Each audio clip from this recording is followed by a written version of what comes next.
Hello, robotic students. Welcome to our newest video. Today is coming at you on Thursday, April 16th. This is the second one during the fourth week of distance learning. To see what we're talking about today, I'm going to go to the PowerPoint slide like we always do. And you will see that we have a number of assignments that are past due. You can still turn those in if you haven't done them yet. You can still get full credit. This week we have two assignments due. One of those is called the End Effector Challenge. It was assigned to you last Thursday and it's due tomorrow.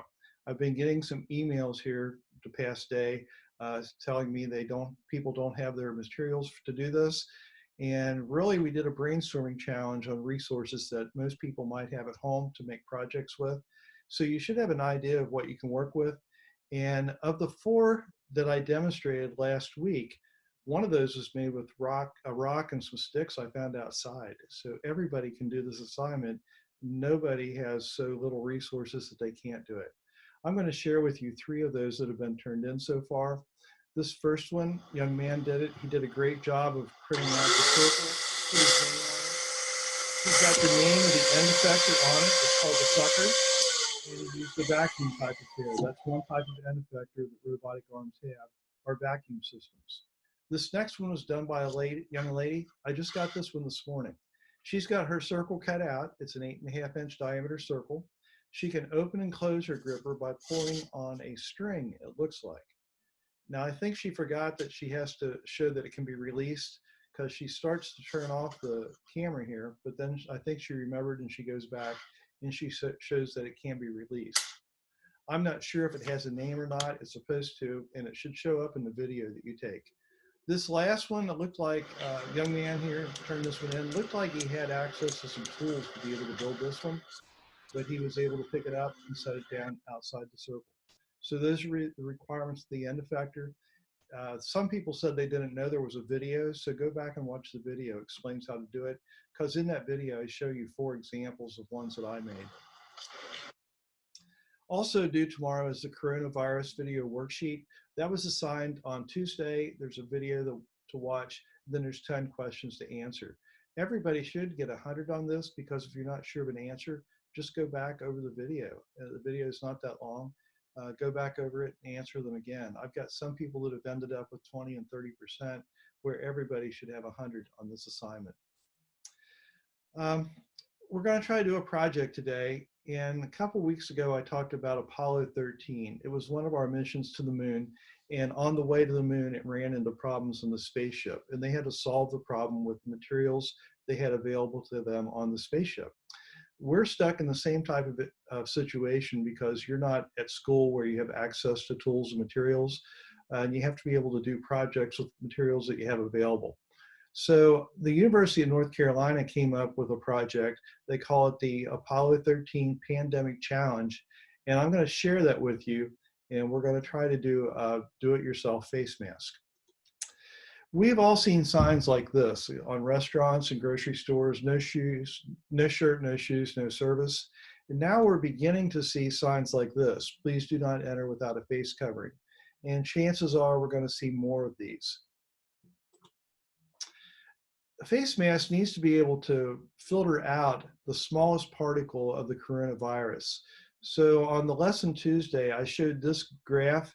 It shows this is the size of a coffee ground. If a coffee ground was that big, then beach sand would be smaller, table salt smaller, human hair is smaller across, pollen. Then we have the limit of visibility of what we can see. White blood cells are smaller, smoke, red blood cells, bacteria, and then a micron is the very smallest particle that we're talking about on this chart. Now, what about the coronavirus? How big is it? Well, on here, we can see coronavirus particles are approximately 1/8 of a micron. So if this line was 1 micron long and I divided it up into 8 parts, this is how big the smallest particle of the coronavirus is. So these face masks we're talking about have to be pretty good. They have to be able to filter out something 1/8 of a micron in size. With the outbreak of COVID-19, millions of people are relying on face masks for protection. N95 face masks are capable of filtering coronavirus particles. However, they are in short supply. Authorities are trying to distribute N95 masks to first responders and those working in the medical field. So that means there's not a whole lot of them left over for everybody else.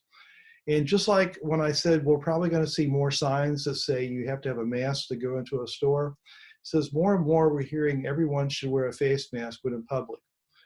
This headline down here I got from the internet says more Americans should probably wear masks for protection. In New York, it says New York residents or the New York orders residents to wear face masks in public. So if they're outside, they're ordered by the governor to wear a face mask. So we're probably going to see something like that in Ohio eventually.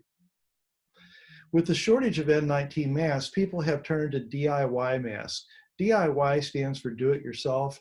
Anytime you're trying to build a project on your own and you look it up on the internet, if you put DIY in front of it, usually you can get instructions on how to do it.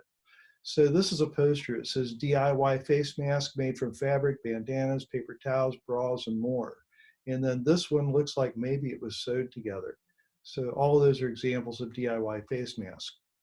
DIY face masks do not take the place of N19 masks, but they do provide some degree of protection from the virus, and more importantly, they can help protect others if you happen to be carrying the virus.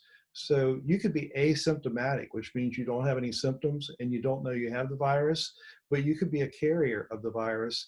And if you go in a public place and you let out a big breath or you sneeze, uh, the do-it-yourself face mask can keep that from coming out into the air where somebody else can become infected by it.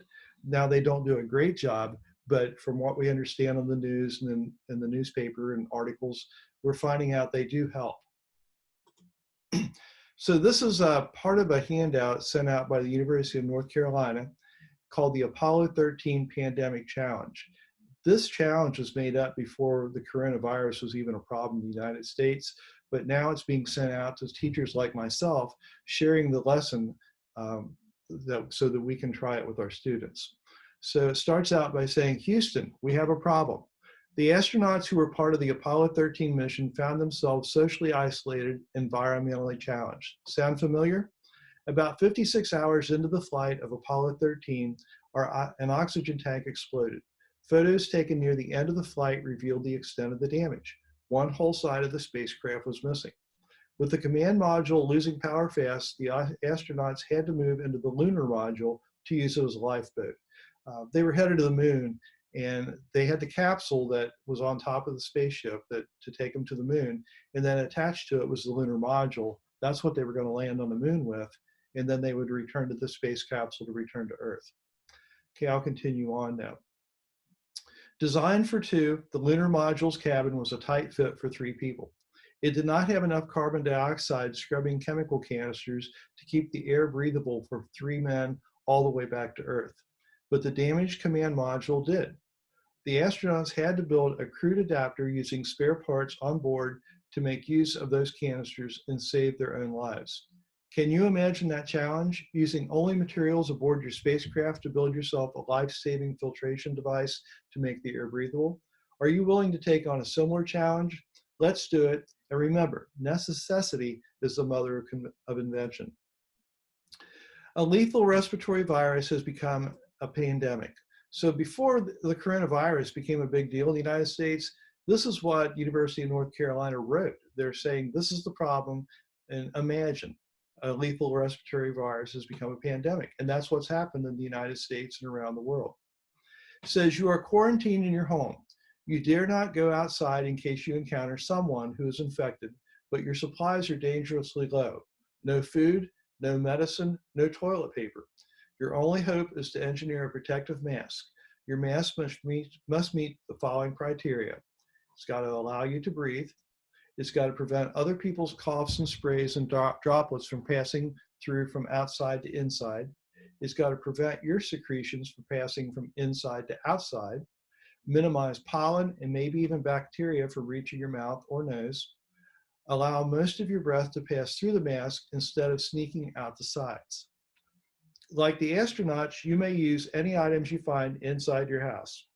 You might want to test your individual materials as you construct your mask to make sure they can help you meet the challenge criteria. And most importantly, you should always ask your grown-up for permission before you take anything to use in your design or before you go into any cabinets or storage places you aren't normally allowed to access. Like all good engineers, you should follow the engineering design cycle.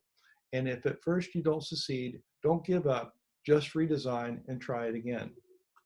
This is what the design cycle looks like. There's posters of it on the classroom at Princeton Middle School, in my room. Also the Gateway to the Future classes, they share the design principle or the design process too. So first of all, we start by identify and researching a need. So we've identified the need. There's not enough face masks to go around. It helps to have some type of face mask, so that's the need. Imagine developing possible solutions. Like if you had to design a face mask to save your life or to keep you safe, what would you imagine as something you could come up with? Then you plan making a prototype. A prototype is the model made before you go into production.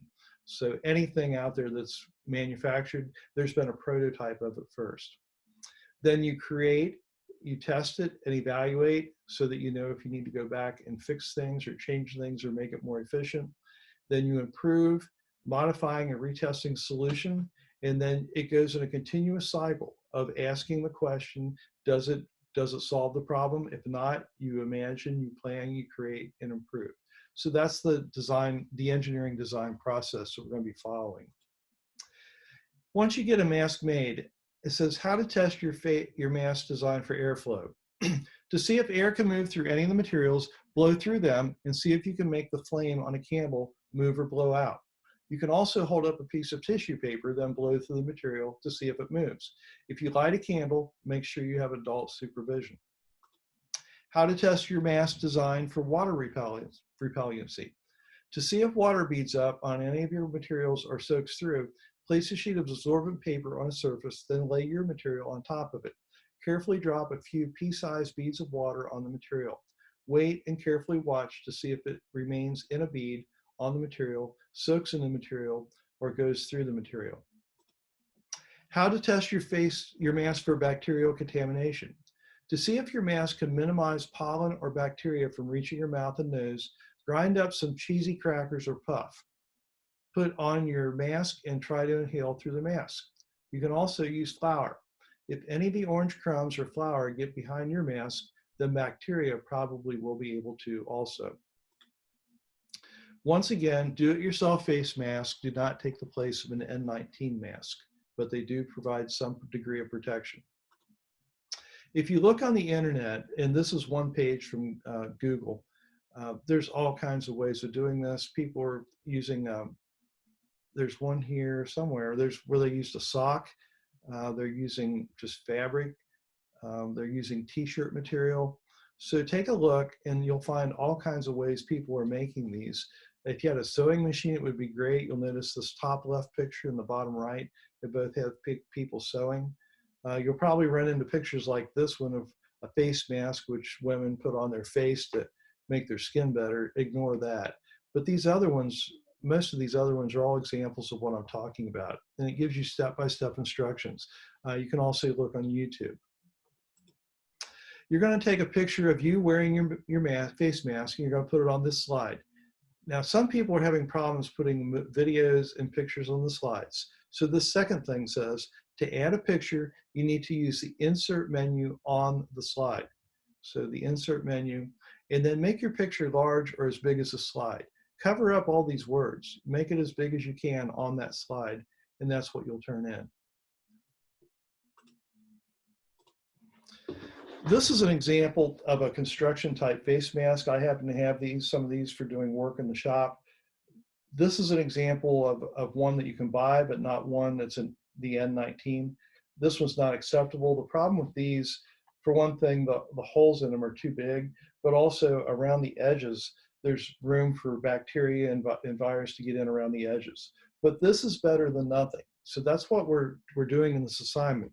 We're designing a face mask that you can wear that's not going to protect you from the virus completely, but it's better than not having anything at all. So give that a shot, see what you can come up with. If you have questions, you can always write to me.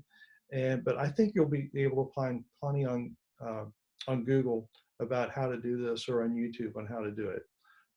You've got a week to get this turned in, and this one's a whole lot easier than the end effector project. So until next time, stay safe. I'll do the same, and I'll see you next time.